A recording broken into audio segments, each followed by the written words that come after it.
and welcome back to the Constitutionals. I'm your host, Chad White. If you didn't know, this is the premier podcast for the website, cpluscomedy.com.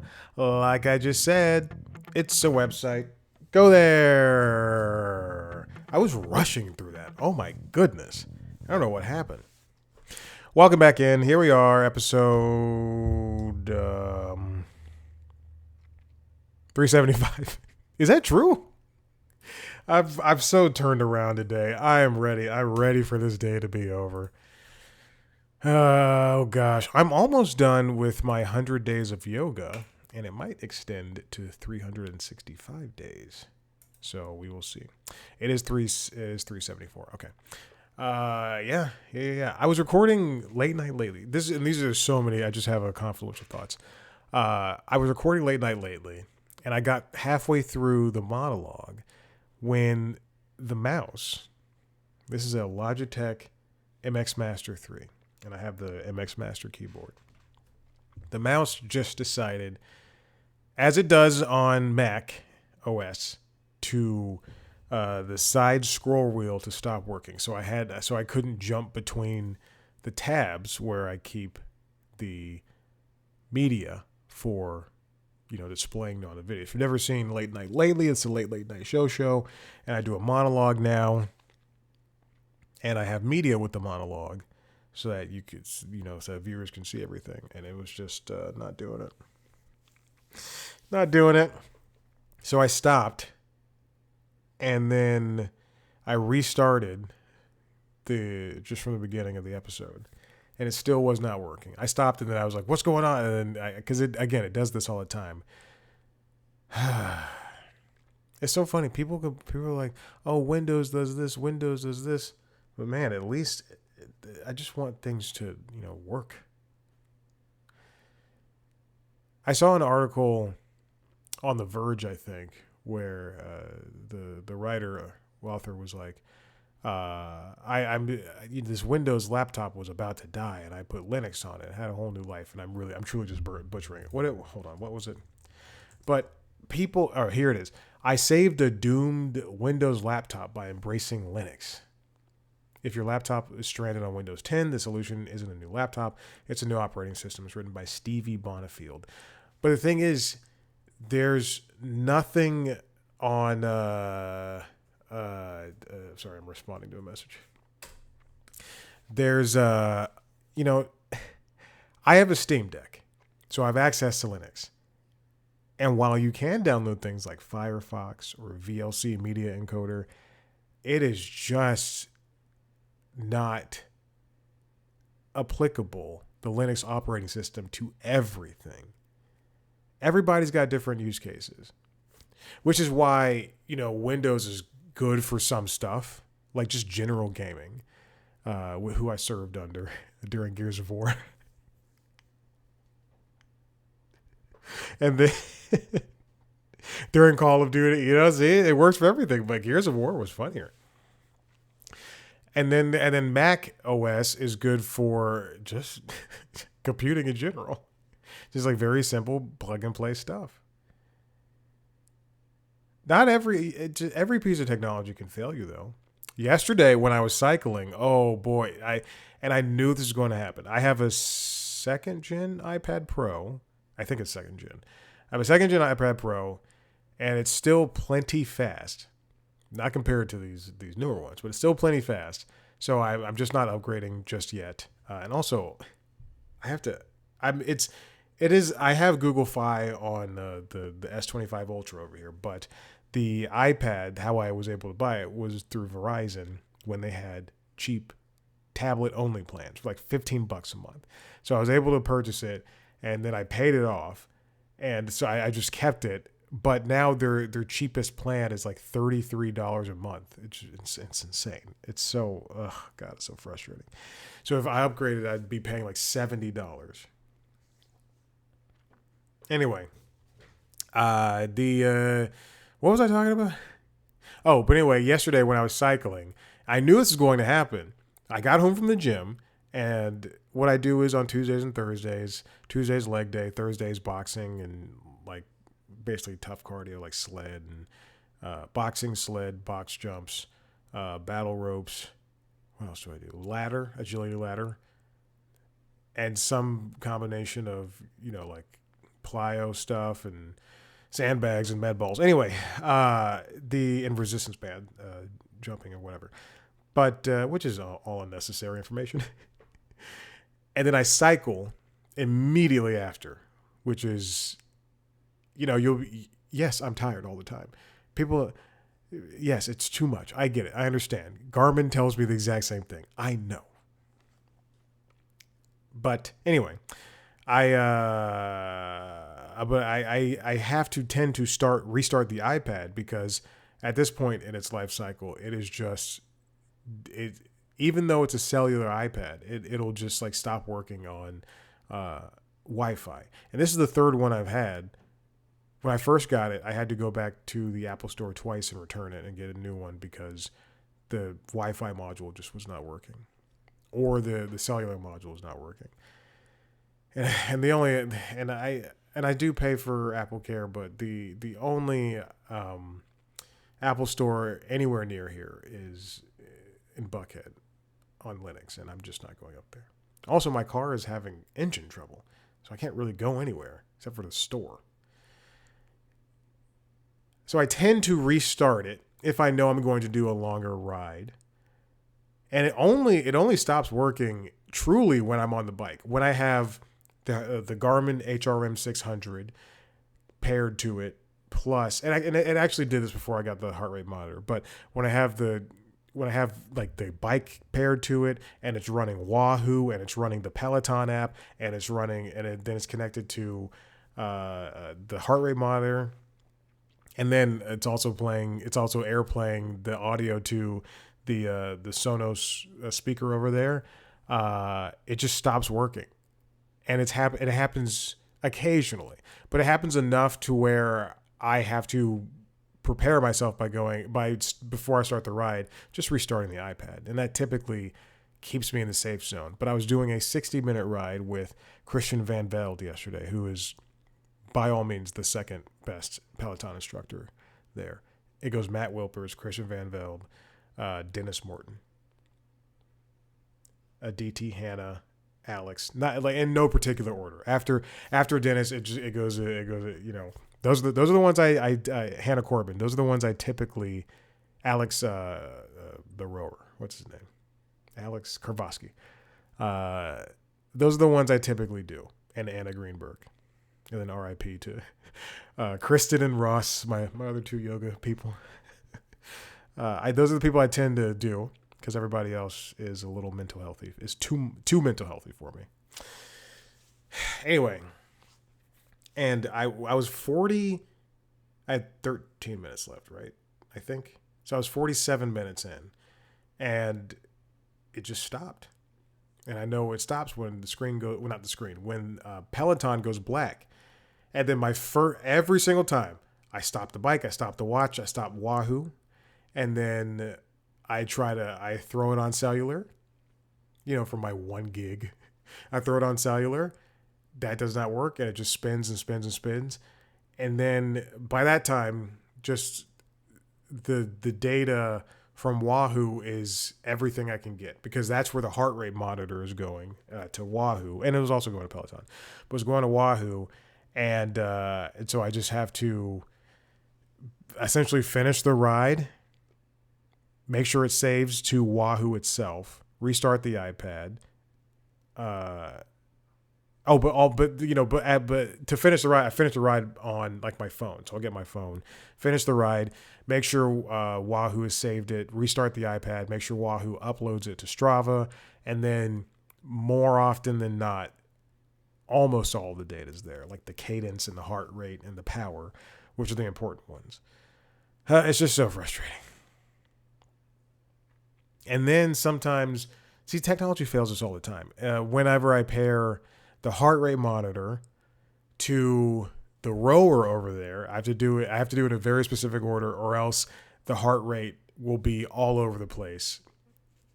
It has to be heart rate monitor, Bluetooth to the iPad, Amp Plus to the PM5 monitor, which is also broadcasting Bluetooth to my phone.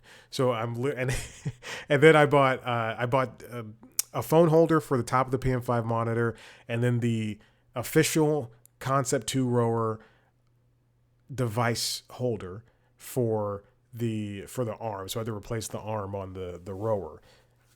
It was under $50 to do both of those things together.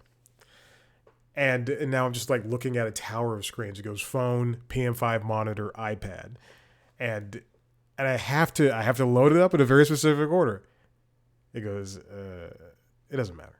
I have to load up in a very specific order. I'll tell you, PM5 to phone, heart rate monitor. Make sure that the heart rate monitor is seen in amp plus, because if it's via Bluetooth, then the heart rate will go over the place. And I can't connect the watch because the watch, for some reason, by itself, when it knows the heart rate monitor is connected, will be erratic too.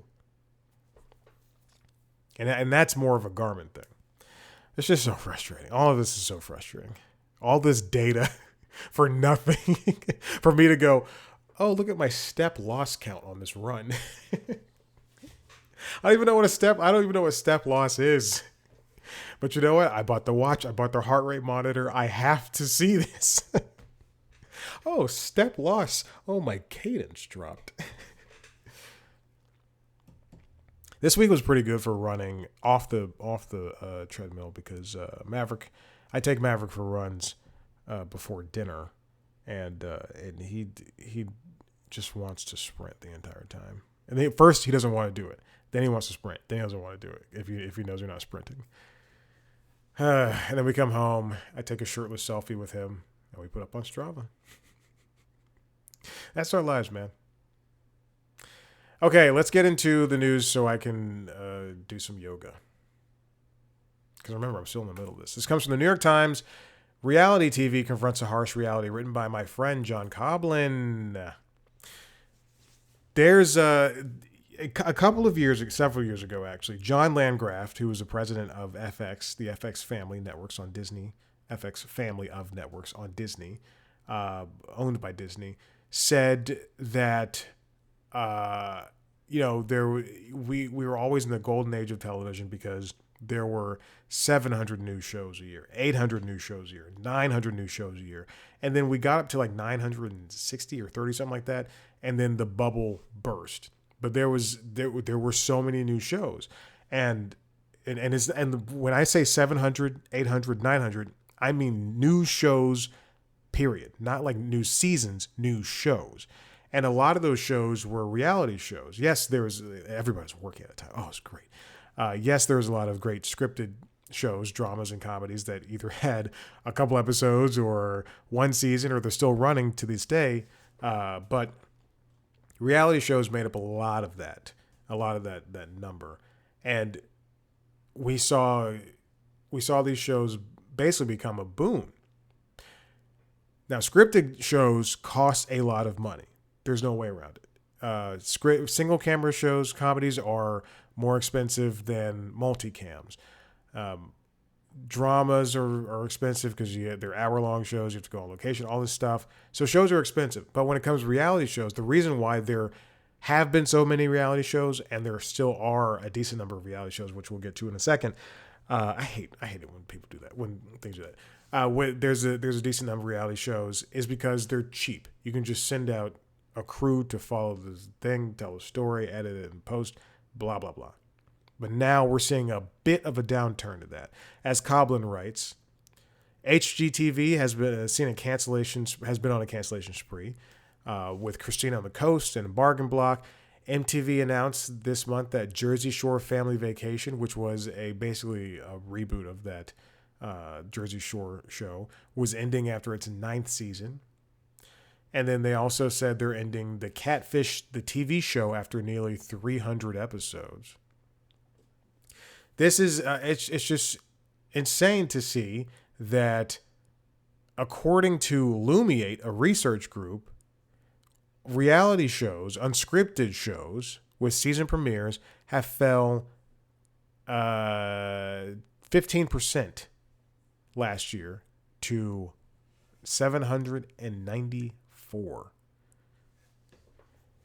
And again, the industry itself is in a bit of a recession, and hopefully we'll see that change. You know, even I've changed my tune. I mentioned this recently that I don't even care if it's a show or a genre or a movie or whatever. If it's a Star Wars, if it's a Marvel, I don't care anymore. People need to work. Like, let's make things.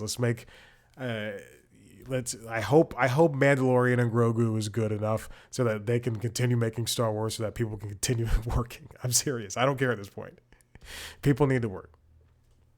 Now, there's obviously successes like The Traitors, which is having its more spinoffs than I can even count, and Love Island USA. Then there's also the Housewives franchise and Below Deck and Survivors, obviously in its 50th season. But we are seeing these reality shows kind of take a downturn. The Bachelorette, for instance, is not going to be airing its season, and I don't think it's going to air, period. And also, I got an email that said that the husband, is that his name? Oh, I've been invited to a live DJ ride with Peloton. Interesting. I'm not going to get to New York.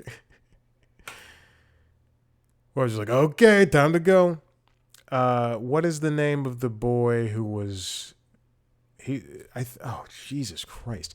What's the name of that? Okay. Mormon Wives star Dakota Mortensen to be cut from Vanderpump Villa crossover amid domestic violence investigation. And I will not click through to this email, but this is from the Wrap.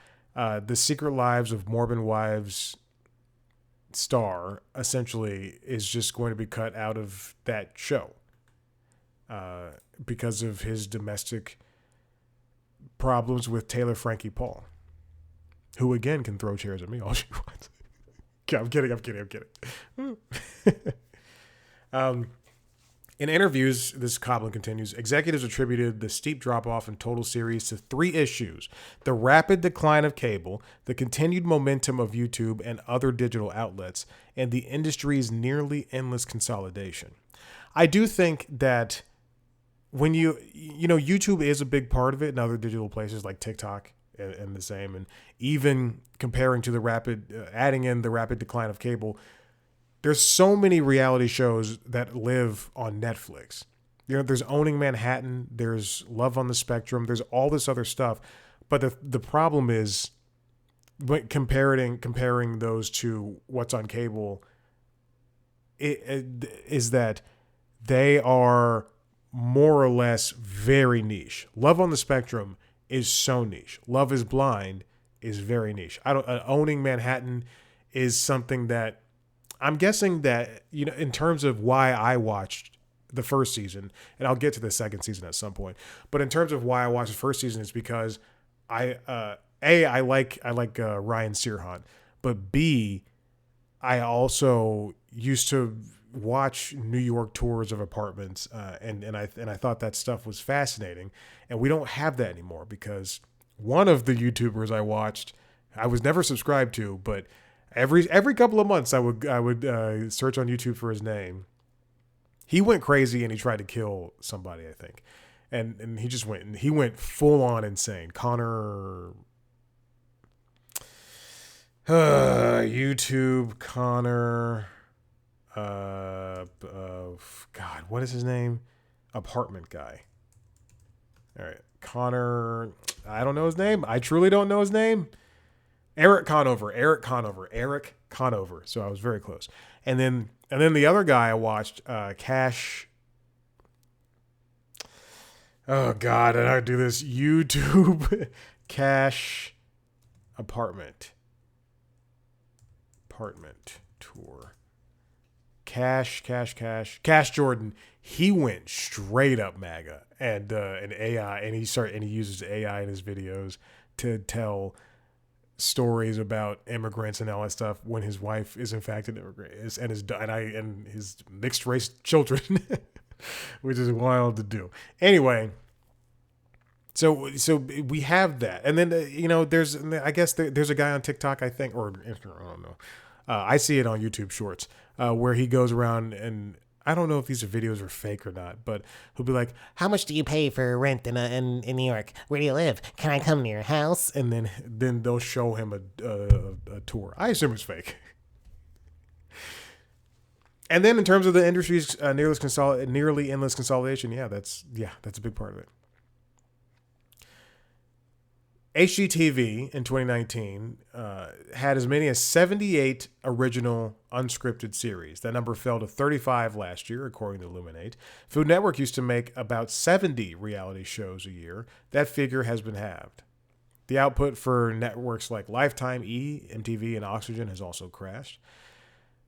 And I think there's room for these shows. I was watching clips of a show I've never seen before, Deadliest Catch. I was watching clips of that show, and a couple of months ago, I think, maybe in like January or December. But it was. I thought it was very cool, and then then you have the Housewives that people love. Speaking of Peloton, there was a Peloton walk and talk series with Matty Majacomo, and he had the Real Housewives of Long Island, I think, on that one. I was going to take that class this morning, and I went, I don't know those people. I have no interest. I don't give a shit. I went, whoa, Real Housewives, and then I watched. They have if you have the Peloton app, and you pull up a class. More often than not, they'll play like a snippet from the middle of the class, no sound. And I was watching him talk to one of the housewives as they were on treadmills, and I went, this isn't for me.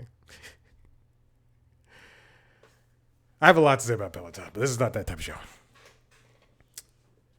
YouTube's growing dominance in the streaming seems to be offering a gravitational pull for some talent. The producers of the Netflix food and travel series Somebody Feed Phil, starring the television producer and now restaurant owner Phil Rosenthal, announced this month that the show is going to move to YouTube next year. I don't know what's going to happen. I assume the show will stay. The old episodes of Somebody Feed Phil will still be on Netflix. And currently, you can go on PBS's YouTube to see the first 6 episodes of the original version of the show that was called Phil Rosenthal Loves Food. What was it called? I don't know. Oh, God. I don't know. I don't care. I'm not going to look it up. But you can go see the first 6 episodes of that show because it was originally on PBS before it moved to Netflix for 8 seasons. But I assume that they're going to take the old episodes and chop them up and put them on the YouTube channel, or maybe put the full episodes on there. What's going to happen to reality TV when Paramount and Warner Brothers merge? What happens when Disney? Will they stop the Secret Wives of Mormon Lives? Is that what's called? Secret Lives of Mormon Wives? MasterChef's going to continue to be made, but now MasterChef, I think, is made in Australia. I think the last 2 seasons have been in Australia as opposed to Los Angeles because it's just cheaper to do it over there. Naked and Afraid. Oh my gosh. Yeah, just so many shows. I think people should be paid, but even if it's for platforms, I don't know. All right, let's move on. This comes from ESPN. Max Verstappen versus F1's new rules. Every complaint this season and our verdict. I love the picture that they use. This is written by Nate Saunders. I love the picture that they use. He's covering his ears. If you are a fan of F1, there's been a change this season where the engines are now like hybrid engines, and you can use they have to use electric. They don't have to, but you can use electric boosts, and it keeps basically the races pretty tight. And people seem to like it. Some racers don't, and some people say it ruins the sport. Whereas they're becoming reliant on these electrical boosts to the engines as opposed to pure racing. In the same way that I think people don't like the ABS system in baseball. I've seen a lot of people talk about how it's good. And then there's that one umpire that people just seem to hate because he's gotten every call wrong. When he's been called out by the ABS system when players tap their helmets. I think it's a great system if it speeds up the game of baseball. And it works well for tennis, and you still have the chair umpires there. So why not just have this extra thing? And you can only do it 3 times. I watched a video explanation or a video essay on how, was it the San Diego Diamondbacks, but one team was using how they were using the ABS system, and it was immediately ruled illegal for them to do it. But they would, in their dugout, put up a green card for their players to see, and then like if the coach is like, you can use the ABS system if you think that that ball was in the strike zone or a ball or whatever, and it was so fascinating to see how they broke the system immediately. And then and I guess the baseball was like, no, you can't do that. You can't tell them that it's okay for them. They have to see it themselves. Anyway, Max Verstappen said that it's not fun right now to be the driver, and as a driver, the feeling is not very Formula One like. It feels a bit more like Formula E on steroids. Verstappen, who had voiced concerns about F1's new regulations long before they rolled out this year, wasted no time, blah, blah, blah. But by this point, the drivers had experienced them for 3 days on F1's private shakedown. This is in February, event in Barcelona. And then again at the desert circuit. It was the latter that the Red Bull driver launched his first scathing attack and gave the first memorable soundbite about the new generation of cars. I don't watch Formula E, but the hybrid engines do keep things interesting. And this is, I'm not somebody who's seen a lot of F1 races, but I have seen, as of before this season, prior season, because now it's on Apple TV, and baby, I'm going to watch it. But prior to the season, I probably watched half of last season, so I don't expertly know or have a big say in this, but I do think that anything that can help make races a little bit closer can make this much more interesting. As is written here, this has to become the same with Formula One since the start of the year 2, talking about how all electric series has been defined by the battery power available to its drivers. The narrative of every race centers around that fact. Anyway, TV commenters now having to give lengthy explanations about things like super clipping, megajoules, and battery harvesting just to give the proper context of qualifying sessions. For instance, when cars they can't deploy the electricity in the engine at any point that they want. They have to be within I don't know how close they have to be, but they have to be pretty close to other cars, and in order to deploy the electric boost so that they can speed past them. Verstappen also says that the cars look great, but after the Chinese Grand Prix, he said, it's still terrible. I don't know. If someone likes this, then you really don't know what racing is about. It's not fun at all. It's playing Mario Kart. This is not racing. Look at the racing. You are boosting past, then you run out of battery the next straight. They boost past you again. For me, it's a joke. He thinks, essentially that you should just be able to drive and go, and the best drivers will get rid of what Charles Leclerc called the yo-yo effect. The new phenomenon has given F1 an easy highlight reel package for each of the events so far, as cars swap positions endlessly in duels for position, and Max Verstappen is not impressed. I think this is something. This is definitely a part I disagree with him on, because it's fun to see a close race like this, and again, they don't get it all the time. You have to build up the battery, then you have to deploy it at the right time. It's kind of like, when to tush push in football. You don't tush push on every play, but you can deploy it whenever they don't expect it, whenever the other team doesn't expect it. And then when it becomes a problem, you can go to the league and say, hey, NFL, the Eagles are doing this too much. And as a Cowboys fan, yeah. This shirt is, so the new kitten, she likes to jump up in the closet and climb up the clothes and go to the highest perch in the closet that she can. And I'm thinking that the shirt I'm wearing now, it's a V-neck. It's gotten deeper. She's definitely pulled on some nice sweaters and partially ruined them. Well, I love her. Verstappen also questions, is the new F1 really competitive? He says it's just Antonelli or Russell that is winning, right? It's not really back and forth. They're miles ahead of the field.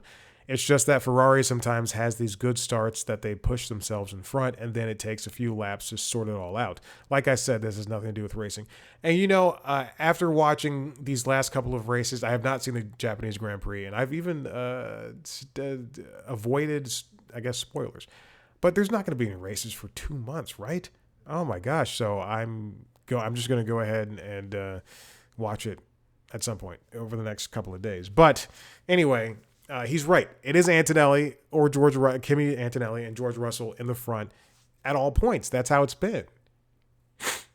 But I did have to sniff. I took an oath this morning. I woke up at, typically I wake up at 3:50 so I can start working out before I go to the gym. But this morning I was up at like 2. I was just laying in bed and I couldn't breathe because I forgot to take an Allegra that morning. And as soon as I got up this morning, I was like, give me an Allegra, put it in my mouth.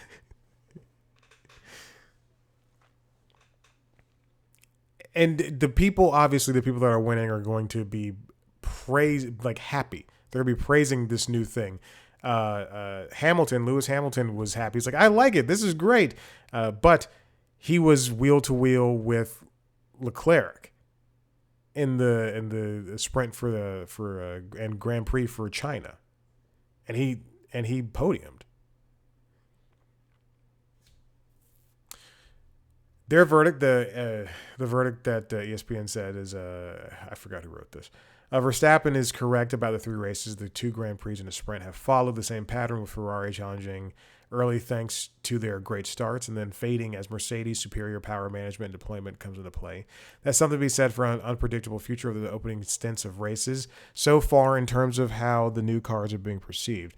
I think this it's just so funny to see this, and Max Verstappen is really interested because he has the option to leave, and he's like, hey, I get to race the Nordschleife. Hope in the coming years I can do Spa, hopefully Le Mans. So I'm combining stuff to find other stuff that I find really fun as well. So I have a lot of distractions at the same time. Positive distractions, I would call it. But at the same time, it's a bit conflicting because I don't really enjoy driving the car, but I do enjoy working with all the people and the team and from the engine department as well. So he's basically hinting at, hey, I have the chance to leave, and I can go and race somewhere else, not in F1, but in a different league. His contract with Red Bull runs until 2028, so he's got to deal with this. Maybe they'll fix things, maybe they won't, but he's letting them know, hey, if this continues, then I'm going to leave the sport and possibly just go drive elsewhere. All right, and finally, this comes from Hollywood Reporter, written by Boris Kitt and James Hibbard. J.J. Abrams scaling down Bad Robot as he moves to New York.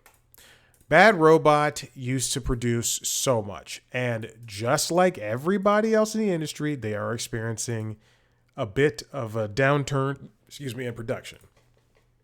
Bad Robot, you might know, produces the Mission Impossible series. They did Star Trek Beyond. They did a couple of Cloverfield movies. For television shows, they did Alias, Lost, and 6 Degrees, and Almost Human, and Westworld, and a lot of great shows. But sometimes these things don't do very well. The show Duster on HBO Max was canceled after 1 season. I don't know what happened to Batman Caped Crusader. That's on Amazon Prime, but we haven't heard anything about the 2nd season. That was a good show. I enjoyed that show. The films, sometimes they don't do very well, and sometimes they only have 1 hit. Since 2019, the last hit they've had since 2019 was Star Wars: The Rise of Walker. Then they only produced 3 movies since then. They have more movies coming down the pike, like the 4th Star Trek movie and a John M. Chu and Jill Colton directed Oh, the Places You'll Go. The Constantine sequel, a Cloverfield film, an Elseworlds Superman movie. Oh my gosh. Portal, the video game? Oh my goodness. What? Anyway, but Bad Robot is leaving Los Angeles and is moving to New York. They let people go as of a couple of months ago. The move comes after the company sold its longtime Santa Monica headquarters for $31 million in November and shed employees in recent years. Yeah, that's right. The company was founded in 1999. Of course, it had shows like Alias and Lost and Fringe and Person of Interest and Westworld. I was going to watch Person of Interest, but now I'm watching The Shield. I went from Southland to The Shield. I just said, let me stay in Los Angeles and let me stay with a cop show. It's been a while, however, since Bad Robot had much mainstream success. Apple TV's and David E. Kelly Productions' Presumed Innocent was, fine, and it doesn't do numbers. And again, Dusters was canceled. And then, of course, I said Rise of Skywalker. I did all this reporting myself. Rise of Skywalker was the last major feature film. But there haven't been a lot of deals since then. The company was originally set up at Touchstone Television, but in 2019, riding high after a streak of elevated genre hits, Warner Media won a bidding war for a 5-year overall deal film and TV deal with Bad Robot. That's interesting. Five-year overall deal film and TV deal with Bad Robot that was worth $250 million. In 2024, the deal was extended for another 2 years, but became non-exclusive first look pat.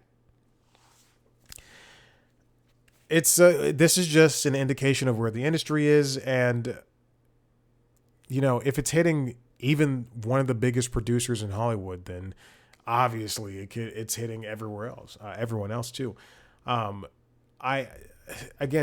Thinking of like reality TV and seeing what's happening with people like J.J. Abrams or other of networks and studios, it's just, this does not bode well for what's going on.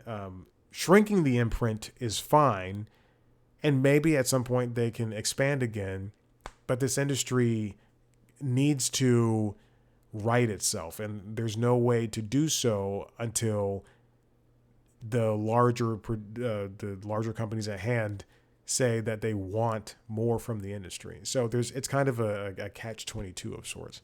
Hopefully things change, but this is just another bad thing to see. All right, I'm done. Listen, if you like what you heard here, head to the website, cpluscomedy.com, where you can see me talk to famous people sometimes. If you want to see a video version of the show, go to youtube.com/cpluscomedy, where you can see a video version of the other shows. Late Night Lately, the Late Night Show, and LinkedIn Logs, the Jobs and Business News podcast. You can also see video versions of the interesting conversations I have with celebrities and celebrity-adjacent people there as well. Subscribe to those shows wherever you get your podcasts. Follow us on social media at C+ Comedy on YouTube, Instagram, Blue Sky, and TikTok. Follow me on those platforms at Chad Black White. Thank you so much for listening. We'll see you next time. Hold on, I have to say bye when it crescendos. Okay, bye.